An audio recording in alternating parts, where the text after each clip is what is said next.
बिहार के दौरा से उसको कुछ नहीं मिलेगा। वो जो दिन में सपना देख रहा है कि दोबारा जो है बिहार में सरकार बना ले, ये ख्वाब उनका पूरा होने वाला नहीं है। बीजेपी कह रही है 40 में से 40 लोकसभा सीट जीत करके जाएंगे हम लोग। अरे ये बौखलाई हुई बात है। बिहार से बीजेपी की विदाई हो चुकी है और 2024 में देश से उनकी विदाई की तैयारी हो रही है, जिसका नेतृत्व तो बिहार कर रहा है, महागठबंधन कर रहा है। और पीएम उम्मीदवार को लेकर के भी बात हो रही है कि मोदी के सामने आखिर कौन टक्कर देगा पीएम चेहरा के रूप में। अरे मोदी छोड़ के कोई अनपढ़ भाजपा में नहीं है, ये हो सकता है। देश के गृह मंत्री अमित शाह बिहार दौरे पे आ रहे हैं। अब इसको लेकर के बीजेपी कह रही है कि महागठबंधन के लोग दहशत में हैं, इसलिए इस तरह की बयानबाजी कर रहे हैं। हमारे साथ बात करने के लिए माले विधायक हैं महबूब आलम। क्या कहेंगे आप लोग दहशत में आ गए? महागठबंधन दहशत में कहाँ है? महागठबंधन ऐसी कौन सी बयानबाजी की जो दहशत दिखाई पड़ती है आपको? बौखलाया हुआ तो बीजेपी है।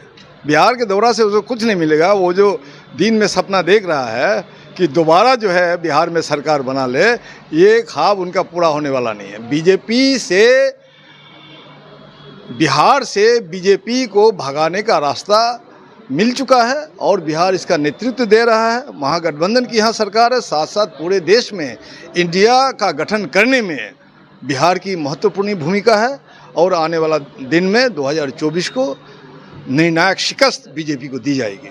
बीजेपी कह रही है 40 में से 40 लोकसभा सीट जीत करके जाएंगे हम लोग। अरे ये बौखलाई हुई बात है, जनता तय करेगी। आप लोग थोड़ा सर्वेक्षण वगैरह कीजिए कि बीजेपी को कितना सीट मिलेगा, हमें कितना सीट मिलेगा। हम तो जनता पर भरोसा करते हैं।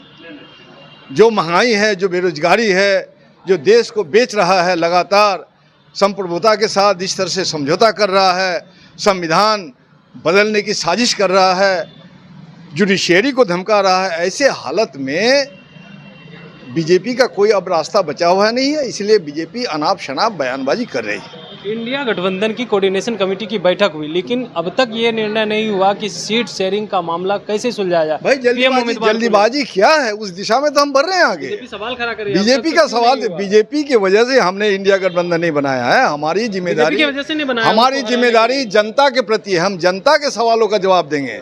बीजेपी के सवालों का जवाब देने के लिए हम यहाँ नहीं बैठे हुए। बिहार से बीजेपी की विदाई हो चुकी है और 2024 में देश से उनकी विदाई की तैयारी हो रही है, जिसका नेतृत्व तो बिहार कर रहा है, महागठबंधन कर रहा है और एनडीए पूरा देश में मजबूत हो रहा है। सवाल ये भी खड़ा हो रहा है, जिस तरह से कांग्रेस कह रहे हैं कि हमारी 9 सीटों पे दावेदारी है। आप लोगों ने भी कहा है कि 9 सीटों पे दावेदारी है। आप कह रहे हैं कि अभी से ही टूट होने लगा इंडिया में। टूट नहीं है, ये दावेदारी है। अलग अलग जो पार्टियां हैं एनडीए में, सबके दावेदारी है। हम बैठ के उसको समाधान कर लेंगे।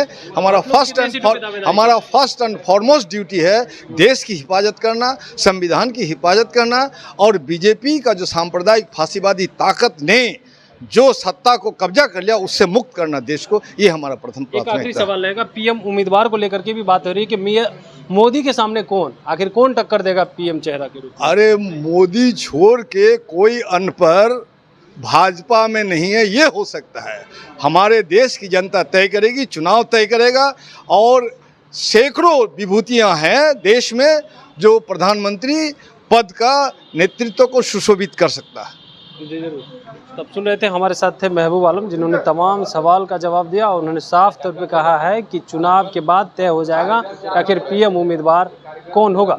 Kamlesh Kumar, live Bihar, Patna. Live Bihar YouTube पर सब्सक्राइब और फेसबुक पर लाइक जरूर करें।